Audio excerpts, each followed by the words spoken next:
June 4, 1944. The Atlantic Ocean churned beneath a gray sky as Commander Daniel Gallery paced the bridge of the USS Guadalcanal, his jaw clenched with a determination that bordered on obsession. While Allied forces prepared for the greatest amphibious invasion in history across the English Channel, Gallery harbored a secret ambition that had nothing to do with the beaches of Normandy. He wanted something no American officer had accomplished in over a century: the capture of an enemy warship on the high seas. The escort carrier and its hunter-killer group had been stalking German U-boats off the coast of West Africa for weeks. These submarines, the dreaded undersea boots that had nearly strangled Britain's supply lines, represented Hitler's most effective weapon in the Battle of the Atlantic. By mid-1944, improved Allied tactics and technology had turned the tide, but the U-boats remained dangerous predators lurking in the depths. Gallery, however, saw them as more than targets to be destroyed. He saw them as prizes to be taken. The captain's fixation had earned him sidelong glances from his superiors. Standard naval doctrine was clear: detect, attack, and sink enemy submarines. The idea of boarding one was not merely unconventional, it was considered virtually impossible. A damaged U-boat would either dive to escape or scuttle itself rather than face capture. The crew would destroy code books, smash encryption machines, and open seawater valves to send their vessel to the bottom. No submarine had been captured by the United States Navy since the War of 1812, when American sailors had boarded British vessels in the age of wooden ships and cannon fire. But Daniel Gallery was not a man who accepted impossibility easily. The 42-year-old officer from Chicago had spent months training his crew for a scenario that existed only in his imagination. He had assembled boarding parties, equipped them with tools and weapons, and drilled them repeatedly on a task that conventional wisdom deemed futile. His officers and enlisted men practiced scrambling into small boats, approaching an imaginary submarine, and securing it before the enemy could send it to the ocean floor. They thought their captain had lost his mind. Gallery's reasoning, however, was sound. The intelligence value of an intact U-boat would be immeasurable. Beyond the vessel itself, with its advanced technology and design secrets, lay the possibility of capturing Enigma machines and codebooks. The Germans remained confident that their encryption system was unbreakable, unaware that British mathematicians at Bletchley Park had already compromised it. An intact submarine with current codes and ciphers could provide months of intelligence advantage, potentially saving thousands of Allied lives and shortening the war itself. The task force, consisting of the escort carrier Guadalcanal and 5 destroyer escorts named Pillsbury, Pope, Flaherty, Chatelain, and Jenks, had been operating in the waters between the Canary Islands and the Cape Verde Islands. This hunting ground, where U-boats transited between their bases in occupied France and their patrol areas in the South Atlantic, had proven fertile. Gallery's group had already sunk U-515 and U-544 in recent weeks. The crews celebrated these victories, but their commander wanted more. He wanted a capture. He wanted history. As the Guadalcanal's aircraft circled overhead on their endless anti-submarine patrols, Gallery continued to brief his boarding parties. He had no way of knowing that within hours, his obsessive preparation would face its ultimate test. June 4, 1944 continued into a tense afternoon as Lieutenant Junior Grade Albert David checked his equipment for what felt like the 1,000th time. The young officer commanded one of Commander Gallery's specially trained boarding parties, a role that had seemed purely theoretical until the morning's developments changed everything. David had volunteered for this duty despite the incredulous reactions of his fellow officers, who considered the entire enterprise somewhere between ambitious and suicidal. Below the Atlantic surface, 33-year-old Oberleutnant Zorsay Harold Lange commanded U-505 with growing desperation. The Type 9C submarine had departed Brest, France, on March 15th, carrying a crew of 59 men on what should have been a routine patrol to the Caribbean. For weeks, the mission had proceeded according to plan, but the journey home had become a nightmare. The U-boat's engines were failing, mechanical problems plagued every system. And now, on this gray June day, disaster struck in the form of American aircraft overhead. The submarine had surfaced to charge batteries and refresh its stale air when lookouts spotted aircraft from the Guadalcanal approaching at high speed. Lang ordered a crash dive, the klaxon wailing through the pressure hull as men scrambled to their stations. Water flooded into ballast tanks with a roar that every submariner dreaded, pulling the vessel toward the safety of the depths. But safety remained elusive. The aircraft had caught them too quickly, and depth charges began to explode around the diving U-boat, each concussion hammering the hull like the fist of an angry god. According to records preserved at the National Archives and documented in historian Sam Cox's analysis of the engagement, the subsequent attack proved devastating. The destroyer escort Chatelain, commanded by Lieutenant Commander Dudley Knox, achieved sonar contact and pressed home a hedgehog attack, a forward-throwing weapon that fired 24 projectiles in an elliptical pattern. Several of these contact-fused explosives struck U-505 directly, rupturing the pressure hull and causing catastrophic damage. Inside the submarine, chaos reigned. Lights flickered and died, plunging compartments into darkness broken only by emergency lighting. Water began spraying through damaged seals and cracked pipes. The stern planes jammed in a downward position, sending the U-boat into an uncontrolled plunge toward the ocean floor. Men tumbled through compartments as the deck angled sharply. The depth gauge spun past safe limits, approaching the crushed depth where the Atlantic's pressure would collapse the hull like an aluminum can. Harold Lang faced the decision every submarine commander feared most. His vessel was dying beneath him, filling with water and plunging toward oblivion. The only chance for survival lay in an emergency surface blow, forcing compressed air into the ballast tanks to drive the boat upward. But surfacing meant exposure to the American warships above, which would immediately open fire and likely kill everyone aboard. Staying submerged meant certain death as the submarine exceeded its maximum depth and imploded. The choice was no choice at all. Lange ordered the emergency blow. Compressed air screamed into the ballast tanks, fighting against the flooding water and the damaged stern planes. For agonizing seconds, nothing seemed to happen. Then, slowly, impossibly, the submarine's descent halted. The bow began to rise. U-505 clawed its way upward through the dark Atlantic water, racing against structural failure and drowning. The submarine broke the surface like a wounded whale, water cascading from its conning tower and deck. Lang emerged into daylight and faced a sight that confirmed his worst fears. American warships surrounded him, their guns already swinging toward his helpless vessel. The Chatelain closed rapidly, her forward gun firing shells that splashed dangerously close. The destroyer escort Pillsbury and the escort carrier Guadalcanal steamed toward the scene at flank speed. On the Guadalcanal's bridge, Daniel Gallery grabbed his microphone and began issuing the orders he had rehearsed countless times but never expected to give in earnest. His moment had arrived, and with it came a decision that would either make history or end his career in disgrace. Gallery's voice crackled across the radio circuits of Task Group 22.3 with an urgency that made every captain's blood run cold. I want boarders away immediately. Do not, repeat, do not sink that submarine.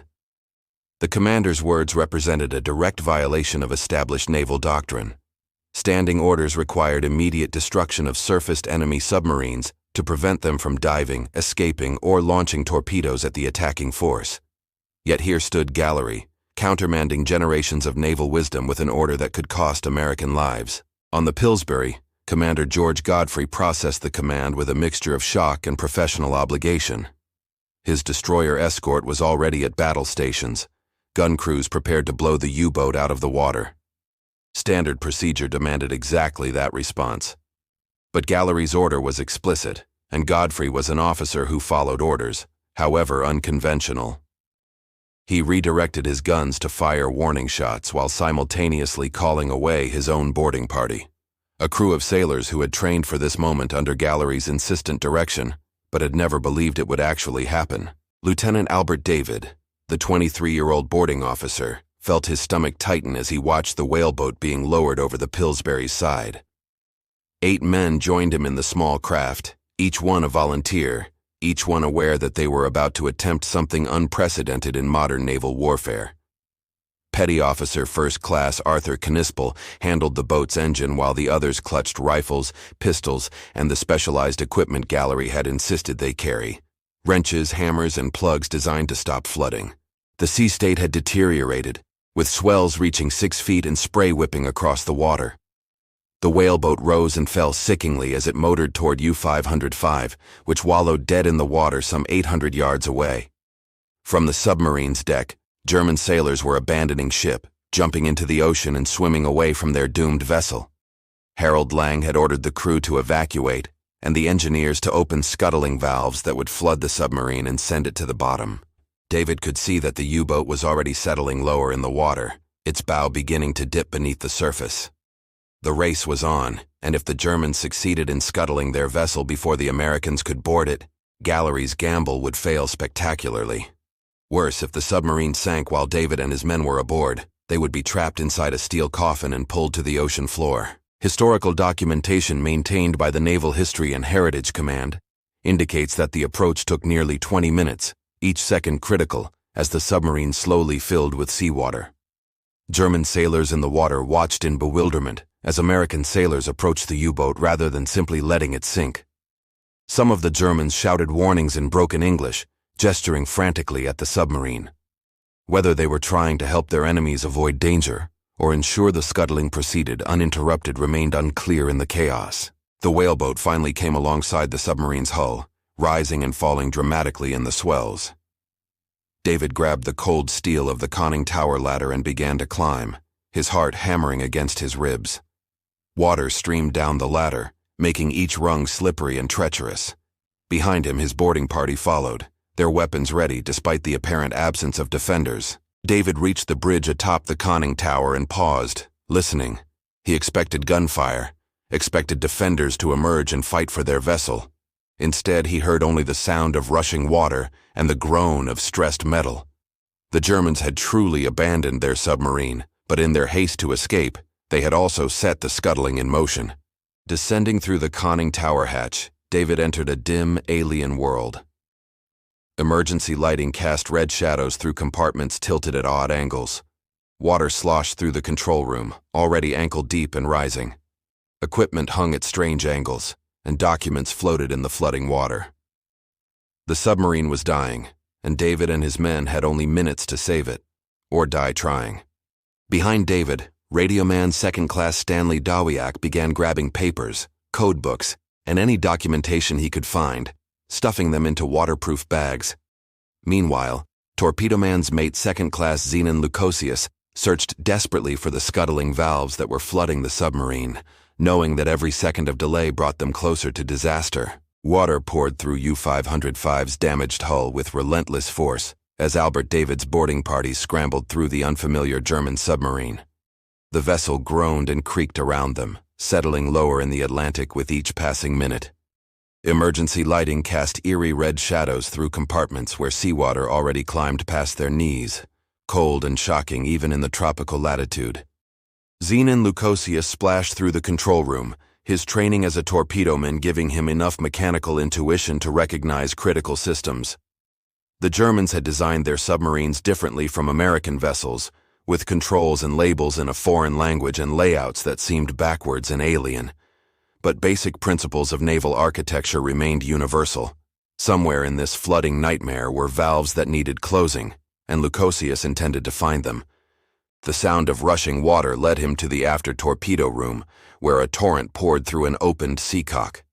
The valve, designed to flood the submarine deliberately in case of capture, had been thrown wide open by the evacuating crew. Lukosius grabbed the wheel and threw his weight against it, but the water pressure made closing it nearly impossible. The valve fought him like a living thing, resisting his efforts while water continued to surge into the compartment. Torpedo Man's mate, Third Class Howard Leake, joined the struggle, and together the two men wrestled the valve closed. The roar of flooding water diminished, but didn't stop entirely. Other valves remained open elsewhere in the submarine, other entry points for the sea that threatened to drag them all down. The boarding party split up, moving through tilted compartments in a desperate search for every open seacock and damaged pipe. Above on the Guadalcanal's bridge, Daniel Gallery watched the drama unfold with binoculars pressed to his eyes. The submarine had settled so low that its forward deck was completely submerged, with only the conning tower and afterdeck still visible above the waves. The carrier's sailors lined the rail, watching in tense silence as the boarding party disappeared repeatedly into the submarine's dark interior. Gallery had made his decision, issued his controversial order, and now the lives of his men hung on whether that gamble would succeed or kill them all. The destroyer escorts circled the scene like anxious sheepdogs, their sonar pinging constantly to ensure no other U-boats lurked beneath the surface. German survivors bobbed in the water nearby, held afloat by life jackets, and rescued gradually by motor launches.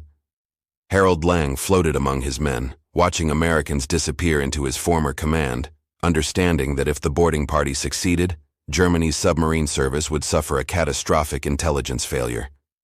Inside the U-boat, Stanley Wadowiak worked systematically through the radio room, gathering every document he could find. Papers floated in the rising water, and he snatched them up desperately, knowing that each page might contain vital intelligence. The code books, the cipher keys, the operational orders, all of it represented information that could change the course of the war. He found the Enigma machine, that legendary cipher device whose secrets the Germans believed unbreakable, and carefully secured it in a waterproof bag. Research documented by the National Security Agency and historians studying signals intelligence reveals that the material captured from U-505, while valuable, proved less critical than initially hoped. British cryptanalysts had already compromised the German naval Enigma systems through captures from other vessels and mathematical breakthroughs. However, the boarding party had no way of knowing this, as they risked their lives gathering documents in a sinking submarine. Albert David found himself in the engine room, where diesel engines sat silent and damaged. Water pooled in the bilges and climbed slowly toward critical electrical systems. He realized with growing horror that they had closed the deliberate scuttling valves, but the submarine still flooded through damage caused by the American depth charge attack. The Hedgehog explosions had cracked the pressure hull, creating leaks that no valve could stop. The lieutenant made a crucial decision. They would take what intelligence they could carry and get off the submarine before it sank beneath them. But as he began ordering his men back toward the conning tower, Arthur Nispel shouted from the control room. The petty officer had been examining the helm and diving controls, and he believed the submarine might actually be salvageable. The stern planes, jammed during the emergency dive, had been loosened by the depth charge attack. If they could get pumps working and control the flooding, the U-boat might survive. David faced the same type of decision that had confronted Gallery on the Guadalcanal's bridge. Play it safe or gamble everything. He could evacuate his men now, save their lives and the documents they had already secured. Or he could stay aboard, continue fighting the flooding, and attempt to save the entire submarine. The first option guaranteed survival. The second option might make history or drown them all. Lieutenant Albert David made his decision with the cold water now waist-deep around him in U-505's control room. They would stay. They would fight. They would save this submarine or die trying. His voice cracked slightly as he shouted orders to his boarding party, sending men to search for pumps, to secure loose equipment, and to prepare for what came next. The almost unimaginable task of keeping an enemy warship afloat long enough to tow it hundreds of miles to port. On the Guadalcanal, Commander Gallery received David's report via signal lamp and immediately ordered additional boarding parties dispatched. The destroyer escort Pillsbury came alongside the wallowing submarine, and more men scrambled aboard the U-boat. Commander George Godfrey selected his best damage control experts, his most experienced engineers, and sent them into the flooded German vessel. Lieutenant Junior Grade Francis Lawler led this second wave, carrying portable pumps, emergency patches, and the determination that characterized the entire task force. The expanded boarding party transformed U-505 into a chaotic scene of controlled emergency. American sailors worked alongside captured German equipment, puzzling out foreign systems and improvising solutions to problems they had never trained for. They discovered that while the submarine's main bilge pumps were damaged, auxiliary pumps could still function if they could restore electrical power.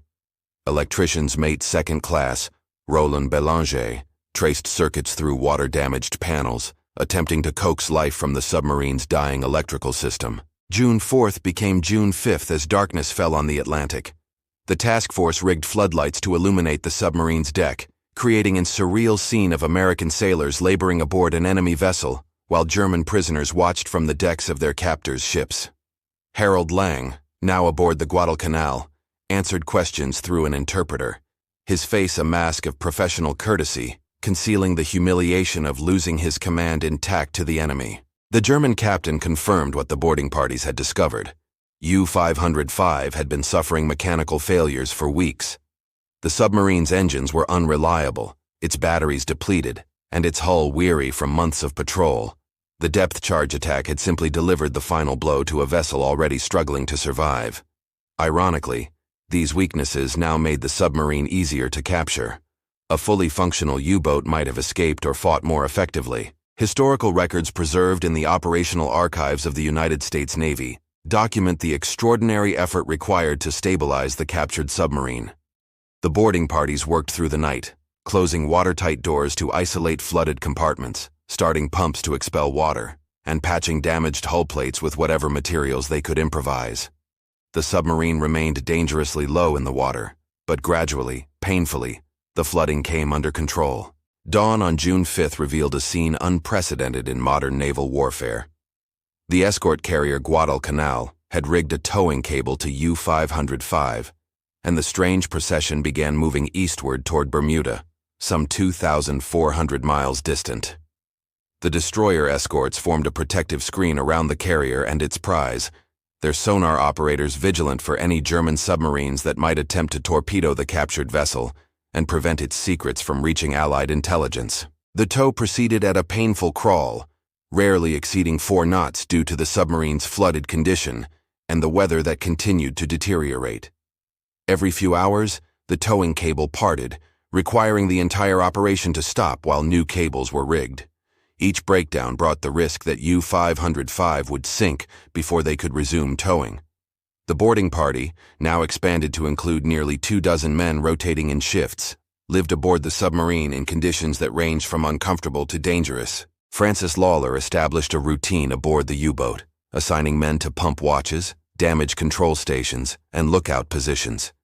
They slept in German bunks, ate cold rations from American ships, and worked in a hybrid environment where they operated enemy equipment using improvised American solutions. The submarine remained so flooded that most compartments were inaccessible, forcing the crew to live and work in the few spaces that remained above water. Commander Gallery received messages from his superiors, expressing everything from congratulations to concern. Admiral Royal Ingersoll, Commander-in-Chief of the Atlantic Fleet, signaled his approval of the capture, but warned about the risks of the towing operation. The submarine represented an intelligence prize of immeasurable value, but not if the entire task force was lost trying to deliver it to port. Gallery acknowledged the concerns but pressed forward, his obsession now transformed into determination to complete what he had started. Weather forecasters predicted deteriorating conditions along their route, with tropical storms developing in their path. The tow would become more difficult, the risks greater, but turning back was unthinkable. June 8, 1944, brought the crisis that everyone had feared but hoped to avoid. The weather had been building for days, with seas increasing and winds shifting to blow directly against the struggling procession of ships.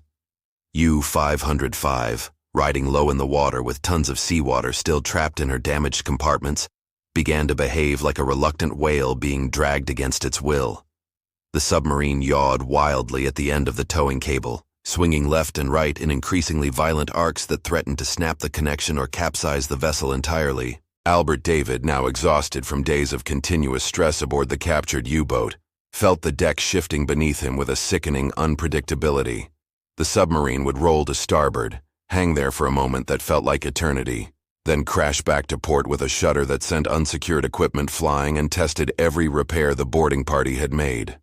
Water sloshed through partially flooded compartments, creating stability problems that made the vessel increasingly difficult to control. The pumps, operated continuously for 4 days, began to fail.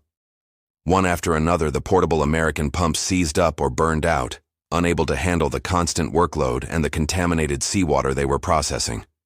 The submarine's own damaged pumps could not compensate, and the water level inside the hull began rising again. What had been a controlled emergency threatened to become an uncontrollable disaster. Francis Lawler gathered his men in the control room, the only space large enough for a meeting. He counted heads. 22 American sailors aboard an enemy submarine, hundreds of miles from land, fighting to keep a damaged vessel afloat in increasingly violent seas. The men looked back at him with faces showing exhaustion, determination, and underneath it all, fear. They all understood what failure would mean. If U-505 sank now, it would take them with it, dragging them down before they could possibly evacuate. On the Guadalcanal's bridge, Daniel Gallery faced his own crisis of confidence. Reports from the boarding party indicated the submarine was in serious trouble. The weather forecast called for conditions to worsen, not improve. His task force had been away from its assigned patrol area for days, leaving a gap in the anti-submarine coverage that protected Allied shipping. Other U-boats might be operating undetected while he pursued his prize.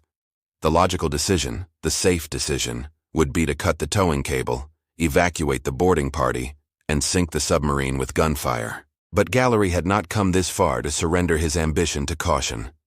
He ordered the destroyer escorts to close with the submarine and transfer additional pumps, more damage control equipment, and fresh personnel to relieve the exhausted boarding party. The Pillsbury and the Jenks maneuvered alongside U-505 in heavy seas, their crews performing a ballet of seamanship that would have been impressive in calm water and was extraordinary in the deteriorating conditions. Documentation from the official action reports, preserved in naval records, describes the material transfer operation as one of the most dangerous evolutions of the entire capture. The ships rose and fell on opposite swells, threatening to crash together or crush the small boats transferring between them. Sailors jumped across gaps of churning water, carrying equipment and supplies, timing their leaps to coincide with the relative motion of the vessels. Several men fell into the ocean and had to be fished out, soaked and shaken but alive. The fresh pumps made an immediate difference. Water levels inside U-505 began dropping again, slowly restoring stability to the wallowing submarine. But the weather continued to worsen, and on the morning of June 9th, the towing cable parted yet again. The submarine, freed from the restraining force of the tow, immediately began drifting broadside to the waves, the most dangerous orientation possible. 30-foot seas crashed over the low-lying deck, pouring water through every opening and threatening to swamp the vessel completely. David ordered all hands inside and battened down the hatches, transforming the submarine into a sealed steel tube that rose and fell sickeningly with each wave. The men inside could hear the ocean hammering at their fragile shelter, could feel the submarine rolling through angles that suggested imminent capsize. Several sailors became violently seasick in the confined, reeking space. Others prayed, some aloud, some silently. For 6 hours, the boarding party endured this maritime nightmare while the task force struggled to rig a new towing cable in impossible conditions. The Guadalcanal's crew worked on, their carrier's pitching deck, manhandling thick steel cable and fighting to prepare the towing equipment.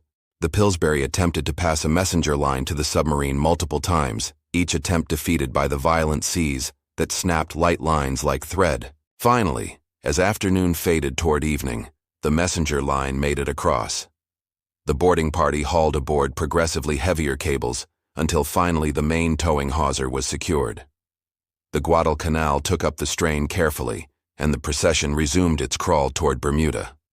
Inside U-505, David and his men collapsed in exhaustion, too tired even to celebrate their survival. While Daniel Gallery's task force fought the Atlantic to bring U-505 to port, a different battle was already underway in the intelligence community. Word of the capture had flashed through classified channels, reaching the highest levels of Allied military command. In London, Washington, and at sea, experts in naval intelligence, cryptography, and submarine warfare prepared to descend on the prize the moment it reached Bermuda. Commander Kenneth Knowles, who directed the Atlantic section of the Combat Intelligence Division in Washington, received the news with carefully controlled excitement. For years, Allied intelligence had been breaking German naval codes through a combination of captured material, mathematical analysis, and what could only be called inspired guesswork. The British government code and cipher school at Bletchley Park had achieved remarkable success against the German Enigma machines. But that success remained one of the war's most closely guarded secrets. The capture of an intact U-boat threatened to expose that secret in a peculiar way. If the Germans discovered that one of their submarines had been taken with its code materials intact, they would immediately change their entire cipher system. Months or years of cryptographic work would become worthless overnight. The intelligence community faced a delicate paradox. They desperately wanted the materials aboard U-505, but they also needed to prevent the Germans from knowing those materials had been captured. According to declassified documents released by the National Security Agency, decades after the war, Allied intelligence orchestrated an elaborate deception. Gallery received strict orders to maintain absolute silence about the capture. No public announcements would be made, no press releases issued, no mention in official reports that might fall into enemy hands. The 59 survivors of U-505 were isolated in a special prisoner of war camp, separated from other German prisoners to prevent any word of the capture from leaking back to Germany through the International Red Cross or other channels. The Germans themselves cooperated unknowingly in the deception. Harold Lang had sent no radio message during or after the attack, his radio damaged before he could call for help. As far as German naval headquarters knew, U-505 had simply disappeared in the Atlantic, a common enough occurrence in 1944, when Allied anti-submarine forces were sinking U-boats at an unprecedented rate. The submarine was officially listed as missing and presumed lost with all hands. A tragedy but not a security breach. June 15, 1944.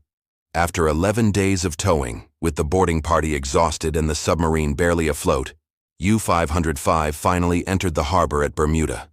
Civilians ashore watched in amazement as an escort carrier towed what was clearly a German submarine into port. Gallery ships had flown large flags and distinctive markings to prevent trigger-happy shore batteries from opening fire on what appeared to be an enemy vessel approaching the island. The intelligence teams were waiting. Before the submarine was even properly secured to a dock, experts in German naval technology, cryptography, and submarine warfare swarmed aboard. They photographed everything, cataloged every piece of equipment, and carefully removed materials for analysis. The Enigma machines, the code books, the operational orders, all of it was packed into special containers and flown immediately to Washington and London. What they found was both valuable and disappointing. The code materials were current and useful, providing several weeks of decryption advantage before German procedures changed for routine reasons unrelated to the capture. The Enigma machines themselves offered little new information. The Allies already possessed captured examples and understood how they worked. The real value lay in the submarine's technology, its design details, and the accumulated knowledge of how German submarines operated in combat. Engineers measured every dimension of U-505, analyzed its hull design, and evaluated its machinery. They discovered that German submarines, while technologically sophisticated in some areas, lagged behind American designs in others. The U-boat's diesel engines were less reliable than their American equivalents. The torpedo loading mechanisms were unnecessarily complex. The crew accommodations were cramped even by submarine standards. This information would influence American submarine design and tactics for the remainder of the war. The submarine itself, once the intelligence experts finished their work, was put on display briefly at the Bermuda dockyard before being towed to the United States. U-505 arrived at the Portsmouth Navy Yard in New Hampshire in early July 1944, where it became an object of intense study and, briefly, public curiosity. The Navy, while maintaining operational security about the circumstances of the capture, allowed the submarine to be photographed and discussed in carefully controlled press releases. The vessel represented a tangible symbol of American naval success, a trophy from the Battle of the Atlantic that had come at tremendous cost in ships and lives. For Daniel Gallery, the capture represented the vindication of his unconventional thinking and obstinate preparation. However, the reward was mixed. While the Navy recognized his achievement with a Legion of Merit, some senior officers quietly criticized his decision to risk lives and ships for a prize whose intelligence value, while significant, did not ultimately change the course of the war. Gallery defended his actions in official reports and, later, in memoirs that portrayed the capture as an example of initiative and creative thinking in naval warfare. Albert David received the Medal of Honor for his actions aboard U-505, becoming one of the few men to receive America's highest military decoration for an action that involved no direct combat with enemy forces. The citation praised his conspicuous gallantry and intrepidity, at the risk of his life above and beyond the call of duty, in boarding and securing the submarine. 8 other members of the boarding party received Navy Crosses, the service's second highest decoration for valor. The other members of the boarding parties received lesser decorations, though their contributions were no less vital to the success of the operation. The men who fought the flooding, operated the pumps, and kept U-505 afloat during the towing operation received Silver Stars, Bronze Stars, and commendations. For many, the recognition came decades later, after the security restrictions on discussing the capture were finally lifted. Harold Lang and his crew spent the remainder of the war in prisoner of war camps, carefully isolated to prevent word of the capture from reaching Germany. The German Naval Command continued to list U-505 as missing and presumed lost, never knowing that their submarine had been captured intact until after the war ended. When Lang finally learned that the capture had been concealed, he reportedly expressed professional admiration for the deception, recognizing it as a masterful piece of intelligence craft. The submarine itself served as a training vessel and museum piece before being deliberately sunk as a target in October 1947. The Navy, having extracted every possible piece of information from the vessel, saw no further value in maintaining it. U-505 went to the bottom off Massachusetts, joining the countless other submarines lost during the war, but with the distinction of being the only German submarine captured at sea by the United States Navy during World War II. The broader impact of the capture remained classified for decades. Intelligence documents released in the 1970s and later revealed that while the code materials from U-505 provided some tactical advantage, the truly valuable intelligence came from the submarine's technology and design. American naval engineers used information from the captured U-boat to improve their own submarines and anti-submarine tactics. The knowledge gained about German operational procedures helped refine Allied convoy tactics and submarine hunting techniques. For the men who participated in the capture, the experience became a defining moment in their lives. They had accomplished something unprecedented in modern naval warfare, boarding and capturing an enemy submarine on the high seas. Albert David continued his naval career, eventually retiring as a rear admiral. Many of the other boarding party members remained in the Navy, their expertise in damage control and submarine operations making them valuable assets. Gallery himself became one of the Navy's most colorful and controversial figures. He commanded aircraft carriers during the remainder of the war, wrote several books about naval warfare and naval life, and retired as a rear admiral in 1960. His memoirs, particularly 20 Million Tons Under the Sea, described the capture of U-505 in detail, though even then, decades after the war, certain intelligence aspects remained classified. The legacy of June 4, 1944, extends beyond the immediate participants to influence naval doctrine and military thinking. Gallery's success demonstrated that unconventional tactics, thoroughly prepared and boldly executed, could achieve results that conventional approaches could never accomplish. The capture also highlighted the importance of intelligence in modern warfare. The information gained from U-505, while not war-changing, provided incremental advantages that contributed to Allied victory. The story of U-505 stands as a testament to the courage, initiative, and determination of the men who refused to accept that something was impossible simply because it had never been done before. From Gallery's obsessive preparation to David's brave boarding to the damage control team's desperate fight against the Atlantic, each person involved contributed to an achievement that remains unique in naval history. They proved that sometimes, disobeying conventional wisdom and taking calculated risks could make the difference between routine success and historic achievement.